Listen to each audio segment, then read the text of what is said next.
우리 함께 에베소서 2장 계속해서 읽겠습니다. 에베소서 2장 19절부터 22절까지 함께 교독하시겠습니다. 그러므로 이제부터 너희는 외인도 아니요 나그네도 아니요 오직 성도들과 동일한 시민이요 하나님의 권속이라.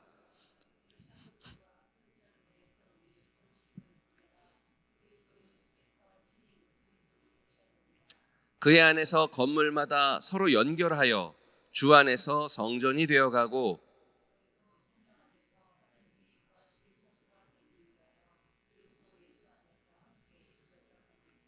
아멘.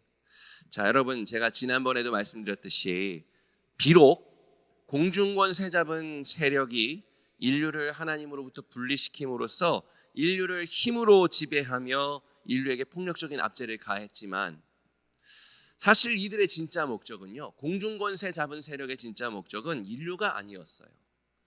하나님의 상속을 깨뜨림으로써 인류에게 온 땅에 번성하게 하여 온 땅을 하나님의 사랑의 다스림으로 충만하게 하시려는 그 하나님의 뜻을 좌절시키는 하나님의 질서에 대한 도전이었죠. 그게 공중권세 잡은 세력의 진짜 목적이었습니다. 자, 창조를 한번 기억해 보세요. 본래 하나님의 질서 안에서는요, 해와 달이라든지 육지와 바다라든지 다채로운 생명체들이라든지 이처럼 하나님의 창조 세계는 각자에게 주어진 영역 안에서 각자에게 주어진 기능과 역할을 수행했습니다. 물론 서로의 영역을 침범하거나 경쟁하지 않고 오히려 상호 보완적으로 기능하는 온전하게 조화를 이룬 세계가 바로 하나님이 창조하신 세계였죠. 바울의 아주 탁월한 유기체 비유처럼 눈, 코, 귀, 입, 손이나 발 등 우리 몸은 매우 다양한 영역으로 나뉘면서 각각 주어진 다양한 기능과 역할들을 하고 있지만 서로 침범하거나 충돌하지 않고 오히려 상호 보완적으로 기능함으로써 궁극적으로는 생명 활동을 하고 있잖아요. 그렇게 생명의 기여를 하고 있듯이 하나님의 창조 세계가 바로 그러했던 것입니다. 그러니까 하나님의 창조 세계에서 다채로움이라는 것은 하나님의 질서가 얼마나 아름답고 풍성한지를 보여주는 표지였던 거예요. 다채로움은 원래 아름답고 풍성함의 표지였습니다. 그런데 공중권세 잡은 세력은 하나님으로부터 인류를 분리시킴으로써 인류뿐만 아니라 인류를 통해 하나님의 다스림 안에 있었던 땅의 모든 영역을 저주의 상태로 전락시켜버린 거예요. 이제 하나님의 질서가 얼마나 아름답고 풍성한지를 보여주었던 그 다채로움은 차별과 갈등과 반목에 의해서 파괴적인 폭력을 일으키는 요인이 되었고요. 상호보완적으로 조화롭게 공존하던 창조 세계는 이제 서로를 향하여 무자비한 폭력을 가하려는 악으로 가득하게 되었습니다. 우주적 공동체에서 이제는 적이 된 것이죠. 자, 중요하게 이 모든 파괴적인 결과들은 근본적으로 창조 세계에서 하나님의 사랑의 다스림으로 이 땅을 다스리는 대리 통치자의 소명을 받은 인류가 하나님으로부터 분리됨으로써 초래되었다는 겁니다. 하나님으로부터 인류가 분리됨으로써 온 땅이 저주가 임하게 된 거예요. 그 저주가 뭐였냐면 하나님의 사랑의 다스림에서 이제 악으로 가득한 세계가 되었고, 그 악이라는 것은 다채로움으로 풍성함과 아름다움을 보여주었던 상태에서 이제는 서로 적이 된 상태로 된 것이죠. 악이 가득하게 된 겁니다. 무자비한 폭력을 서로에게 겨냥하는. 그러나 늘 말씀드리지만 그러나 다음이 진짜 중요합니다. 메시아이신 예수께서 신실하게 십자가에서 죽으시고 부활하심으로써 근본적으로 하나님의 영역인 하늘과 인류의 영역인 땅을 통합시키셨습니다. 다시 말해서 하나님으로부터 분리된 인류를 다시 하나님 앞에 온전하고 흠없게 서게 하셨다는 것입니다. 놀랍게도 죽음과 부활로서 말이에요. 자, 여러분, 예수님의 십자가 죽음과 부활은요, 근본적으로는 하나님께서 우리에 대한 사랑에 얼마나 신실하신지를 확증하신 사건이지만 또한 죽음의 권세가 박살이 난 사건이기도 합니다. 하나님께서 인류를 통치하던 죽음의 왕자를 꺾어버리신 거예요. 예수님을 만유의 왕으로 세우심으로써 말이죠. 십자가 죽음과 부활의 진짜 의미는요, 그래서 예수님께서 왕위에 등극하시는 왕위 즉위식인 것입니다. 자기 생명조차 조금도 아끼지 않는 사랑, 낭비하듯이 쏟아부으시는 그 사랑으로 죽음의 권세를 박살내시고 승리하신 것이죠. 어떻게 그럴 수가 있을까요? 하나님의 사랑은 끝이 없거든요. 무한합니다. 죽음의 권세가 아무리 폭력을 가하더라도 결국 소진되는 것은 하나님의 무한한 사랑이 아니라 죽음이 가하는 폭력인 것이죠. 하나님께서 무한한 사랑으로 폭력을 다 받아내심으로써 결과적으로는 폭력을 다 소진시켜 버리신 것입니다. 네, 여러분, 하나님의 승리의 방식은요, 이처럼 세상이 주창하는 힘으로 굴복시키는 방식이 아니에요. 사랑으로 다 받아내는 사랑의 방식이었습니다. 이렇게 예수님을 통해 온 땅에 분명하게 선포하신 하나님의 사랑의 방식으로 이제 하나님과 인류는 다시는 분리되지 않는 화목의 상태가 된 것입니다. 당연하게도 하나님과 인류의 화목을 통해 특별히 불순종의 아들들 가운데 여전히 벌어지고 있는 차별과 갈등과 반목을 해결해 버리시고 이제 다채로운 구분에도 불구하고 예수님 안에서 하나가 되는 새로운 인류가 탄생되었습니다. 하나님께서 모든 망가진 걸 다시 회복하심으로써 새 인류가 탄생한 거예요. 그럼 하나님의 새 창조를 통해 탄생한 새 인류가 대체 누구일까요? 모두가 예상하시는 바와 같이 바로 교회입니다. 하나님의 새 창조의 역사가 나타난 새 인류가 누구냐? 교회인 거예요. 중요한 것은 하나님의 새 창조 공동체 인류도 본래 창조와 마찬가지로 다채로운 구분이 있다는 것이죠. 당장 우리 교회를 한번 보자고요. 얼마나 다양한 사람들이 모여 있나요? 다양한 직업, 다양한 재능, 그야말로 다양한 그 자체 아닌가요? 그러나 여러분, 이 구분은요, 상호 보완적으로 조화를 통해 하나님 나라의 아름다움과 풍성함을 보여주는 것이지 세상처럼 차별과 갈등과 반목을 일으키는 요인이 아닌 겁니다. 그렇기 때문에 여러분, 교회는요, 새인류 공동체 교회는 하나님의 승리의 표지입니다. 공중권세 잡은 세력이 망가뜨린 창조세계 한복판에서 하나님의 사랑의 공동체로 존재하는 새 창조 공동체 교회는 하나님께서 공중권세 잡은 세력을 일방적으로 심판하시고 승리하셨다는 기념비인 것이죠. 여러분, 고대 시대에 왕들이 전쟁 활동을 하잖아요. 정복 활동을 하면 정복한 곳에 기념비를 세워서 승리를 기념합니다. 그런 것처럼 교회가 온 땅에 얼마나 많아요. 그렇게 많은 교회들이 다 왜 필요한가 하냐면 하나님의 승리의 기념비이기 때문입니다. 많은 이유가 있는 거예요. 교단도 다양하고 교회도 많지만 다 필요한 겁니다. 하나님의 승리의 기념비이니까요. 여러분, 그래서 교회는요, 정말 세상하고 다른 곳이에요. 차별과 갈등과 반목을 동력으로 하는 세상과 다르게, 그러니까 거룩하게, 다르게, 다채로운 구분 가운데 상호 보완적으로 기능하면서 조화를 이루는 공동체가 바로 교회입니다. 하나님께서 선물하신 다양한 재능을 통해서 다양한 직업들을 가진 사람들이 함께 모여 아름다운 한 몸을 이루는 공동체가 바로 교회인 거예요. 서로의 영역을 침범하거나 충돌하지 않고 서로 등급 우위에 서려고 경쟁할 필요가 없는 겁니다. 몸이니까요. 몸이 서로 경쟁하고 또 서로의 영역을 침범하면 어떤 일이 벌어지나요? 몸이 죽죠. 공멸하는 겁니다. 놀라운 것은 다채롭고 조화로운 공동체를 작동시키는 동력이 바로 십자가 죽음과 부활로서 우리에게 확증하신 하나님의 무한한 사랑이라는 거예요. 이게 동력입니다, 여러분. 우리의 애씀과 수고 아니고요.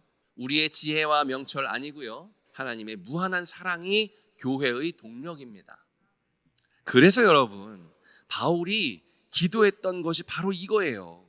지혜와 계시의 영을 주셔서 하나님이 사랑이시라는 것을 알게 해주시기를 기도한 것입니다. 그리고 우리의 마음의 눈, 신앙의 눈을 밝혀주셔서 사랑의 하나님께서 하늘과 땅을 동합시키기 위해서 십자가 죽음과 부활로 예수님을 만유의 왕으로 세우시고 예수님의 그 사랑의 토대 위에 새 인류 공동체 교회를 세우셨다는 사실을 똑똑히 보고 깨닫게 해주시기를 기도했던 거예요. 교회가 누구인지, 교회의 정체성을 알게 해달라고 기도한 것입니다. 단 한 번이 아니라 지속적으로 말이에요. 이제 힘으로 압제하는 옛시대는 끝이 나고 하나님께서 예수님을 통해 사랑으로 다스리시는 새 시대가 왔다는 사실을 날마다 지속적으로 기억하며 살아가도록 하신 것입니다. 그래서 여러분, 우리가 다르게 살 수 있는 거예요. 마치 아직도 힘이나 권력이나 돈 같은 것들이 다스리는 것처럼 여전히 옛시대를 살아가는 불순종의 아들들 가운데서 우리 일상을 살아가야 하기 때문에 때때로 우리 눈이 감깁니다.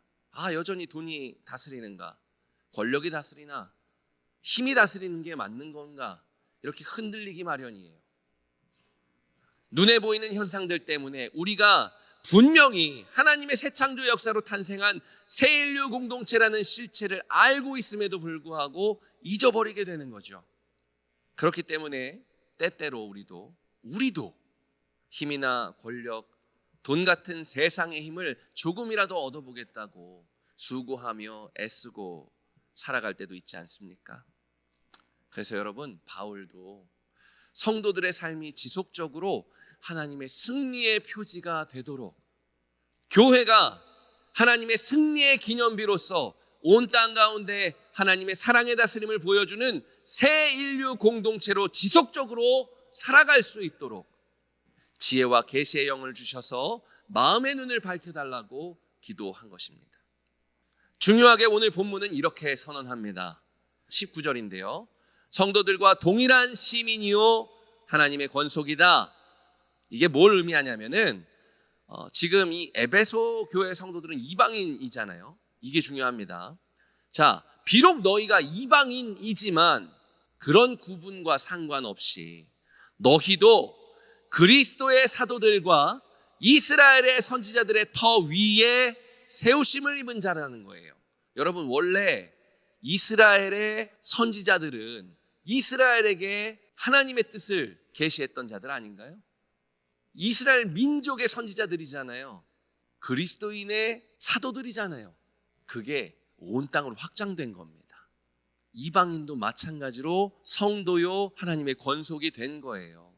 하늘과 땅의 통합은 단지 이스라엘의 하나님과 이스라엘 민족 사이에 일어난 일이 아니라요, 우주의 하나님과 우주적 땅의 통합입니다. 그러니까 정말 만유 위의 왕이 되신 거예요. 예수님은 진짜 이게 정말 중요한 개념입니다. 그걸 유대인들이 자기들의 특권의식으로 탈바꿈시킨 거예요. 그래서 문제가 생겼던 거고요. 어쨌든 그렇게 이방인이지만 이방인들도 구분과 상관없이 그리스도의 사도들과 이스라엘 선지자들의 터 위에 세우심을 입었습니다. 왜냐하면 그리스도인들이나 이스라엘 민족뿐만 아니라 만유의 왕이 되신 예수님께서 모퉁이 돌, 즉 기초석이 되어주셨기 때문이에요. 그러므로 예수님께서 하늘과 땅을 통합시키시듯 예수님 안에서 성도들은 서로 통합되어 하나의 성전, 곧 하나의 우주적 공동체 교회가 되는 것입니다. 교회가 아까 많다고 말씀드렸어요. 근데 여러분, 그 교회들이 각각 개별적으로 각자 도생하는 교회가 아니에요. 하나님 안에서 예수님이라는 토대 위에 세워진 우주적 공동체가 바로 교회입니다. 교회끼리 서로 경쟁할 필요도 없고요, 다툴 필요도 없어요. 물론 제가 지금 말씀드린 교회는 이 장소적인 물리적 교회인 거고, 본문에서 말하는 교회는 우리 자신들을 말하는 거죠. 우리 공동체요. 그런 차이가 있지만 어쨌든 교회는 정말로 우주적 공동체입니다, 여러분. 그러니 여러분, 당연히 성도들과 동일한 시민이요 하나님의 권속인 너희도 지혜와 계시의 영이신 성령 안에서 하나님을 알고 하나님의 사랑을 받아들임으로써 하나님이 거하시는 성전이 되도록 우리가 함께 지어져 가는 거라고 바울이 편지에서 선언하고 있는 거예요. 선언입니다. 자, 너희는 구주의 성전이 되라, 하나님의 성전이 되라, 아니에요. 선언입니다. 선포예요. 분명히 아셔야 됩니다. 명령 아니고요. 선포입니다. 물론 편지에는 명령이 등장합니다만 모든 명령의 토대는 다 이 선포가 있습니다. 그러니까 더 중요한 건 명령이 아니라 선포라는 거예요. 선포된 가운데 그 선포의 토대 위에 명령이 세워지기 때문에 명령은 자연스러운 반응인 거예요. 그래서 이제 우리가 에베소서 계속 읽어가면서 이제 한 4장부터는 명령 구절이 나올 텐데 1장부터 3장까지의 내용을 가지고 명령을 읽어야 합니다. 그래야 우리의 수고와 우리의 애씀으로 명령을 이루려고 하지 않을 거예요. 하나님이 뭘 하셨는지를 아는 상태에서 명령을 따르게 되어 갈 것입니다. 오늘도 여러분은 하나님께서 선물하신 하루를 살아가게 됩니다. 중요하게 여러분에게 주어진 오늘 하루는요, 우리가 함께 읽었던 오늘의 본문이 선포하고 있듯이 하나님의 성전으로 함께 세워져 가는 하루가 될 것입니다. 보증이 뭐냐고요? 당연히 하나님의 신실하심이죠. 그러니 여러분, 오늘 하루의 삶이 설령 여러분의 연약함과 부족함 때문에 흔들리더라도 낙심하지 마시고 좌절하지 마십시오. 오히려 여러분의 연약함과 부족함 가운데 더욱 강하게 역사하시는 하나님의 신실하신 그 사랑을, 예수님의 십자가 죽음과 부활로 보여주신 하나님의 그 무한한 사랑을 기억하시면서 하나님의 은혜로 살아가는 법을 배우는 오늘 하루가 되게 하시기를 주님의 이름으로 축복합니다. 꼭 기억하셨으면 좋겠어요. 여러분, 다시는 하나님과 우리를 분리되지 않게 하시려고 예수님께서 하늘의 영역과 땅의 영역을 십자가 죽음이라는 신실하신 사랑으로 동합시키셨습니다. 그렇기 때문에 여러분, 우리가 이전에 읽었던 에베소서 1장 2절이 말하고 있듯이 하나님 우리 아버지와 주 예수 그리스도로부터 은혜와 평강이 우리에게 있는 것입니다. 우리가 간구해서 얻은 것이 아니고 세상의 기초 전에 이미 예정하신 아버지의 선물인 것이죠. 그 은혜를 기억하시면서 오늘 하루를 살아가시는 여러분들 되시기를 진심으로 주님의 이름으로 축복합니다. 기도하겠습니다.